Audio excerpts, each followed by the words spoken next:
Donc, le professeur Valérie Edouard, professeur de médecine légale, expert judiciaire au centre hospitalier universitaire régional.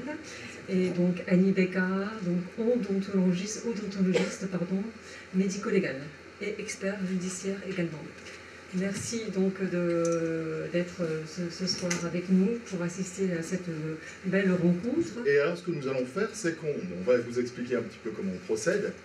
Et puis on va aussi faire un parallèle de temps en temps, un clin d'œil, entre notre exercice et ce que vous pouvez voir quasiment tous les jours maintenant à la télévision, dans les séries télévisées.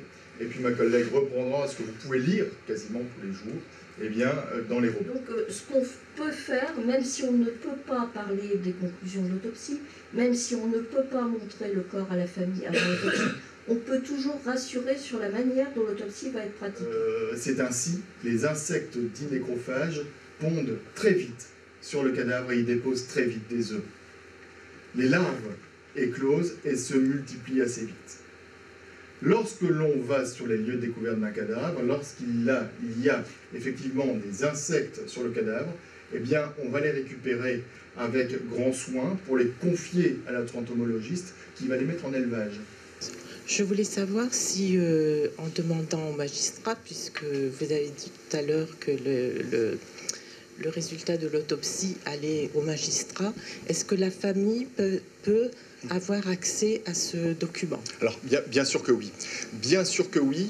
La famille peut avoir accès au document à condition qu'elle fasse la demande à la bonne personne, c'est-à-dire au procureur de la République ou au juge d'instruction. Alors, généralement, ce que font les familles, c'est qu'elles se tournent naturellement vers le médecin légiste. Et on leur explique à ce moment-là que nous n'avons pas le droit, nous, de transmettre directement le rapport. Nous commetterions une faute professionnelle si nous le faisions. Mais on renvoie au procureur et le procureur renvoie toujours le rapport. Et surtout, bon, je tiens à remercier chaleureusement Madame Bécard et Monsieur Edouin pour cette rencontre très très enrichissante. Merci beaucoup.